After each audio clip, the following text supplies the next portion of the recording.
கர்மா ரிசர்ச்னு ஒன்று கண்டுபிடிச்சாங்க. பிறந்துட்டோம், வளர்ந்துட்டோம், அனுபவிக்கிறோம், இது எல்லாம் ஒரு பக்கம் போட்டோம். நீங்க முருக பக்தியில வந்துட்டீங்கனாலே ஓகே, இந்த பிறப்பை தாண்டி உங்களுக்கு இனிமேல் வர பிறப்பு எல்லாமே வந்து முருகர் தலையெழுத்த மாத்துவார். அப்படி இருக்கும்போது பொதுவான ஒரு யூடியூப் சேனல் எடுத்துங்க. திருச்செந்தூர் பக்தியை பரப்புறதும் அவங்க தான், அந்த பக்தியை விமர்சிக்கிற ஆளை பேச வைக்கிறதும் அவங்க தான். ஒரே சேனல் இது ரெண்டும் நடக்கும். இப்போ நான் திருச்செந்தூர் பௌர்ணமி போ அப்படின்னு சொன்னதப்போ எல்லாரும் போக ஆரம்பிச்சாங்க. போனதுக்கு அப்புறம் கிட்டத்தட்ட ஒரு 1,00,000 பேர் போறாங்கன்னா அதுல ஒரு 90,000 பேர் வாழ்க்கை மாறுதுன்னா ஆமா மாறுது.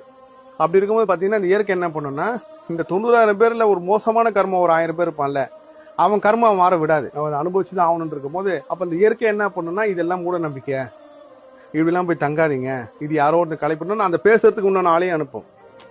அவங்களும் அதே பக்தி வழிபாடுலயே வந்து பேசுவாங்க. இதை நான் கர்மா ரிசல்ட்ல கண்டுபிடிச்சேன். அப்படி இருக்கும்போது புது கர்மா நீங்க சேர்த்துக்க கூடாது, பழைய கர்மா இருக்கட்டும் அப்படின்னு நான் தெளிவா புரியுற மாதிரி சொல்றேன். இப்போ ஒரு கணவன் மனைவி இருக்காங்க. இந்த 2 பேர்ல யாரோ ஒருத்தங்க துரோகம் பண்ணிட்டாங்க, மோசமான துரோகம் பண்ணிட்டாங்கன்னு வச்சுங்க.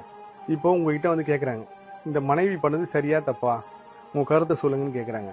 நீங்க என்ன சொல்லுங்க? சரின்னு சொல்லுங்களா தப்புன்னு சொல்லுங்க? சரியா இருந்தா சரின்னு சொல்லுவோம், தப்பா இருந்தா தப்புன்னு சொல்லுவோம். அதெல்லாம் சொல்லக்கூடாது. நீங்க என்ன பண்ணா சாரிங்க எனக்கு தெரியாது, இதுல நான் எந்த கருத்தும் சொல்ல விரும்பலன்னு சொல்லி போயிடணும்.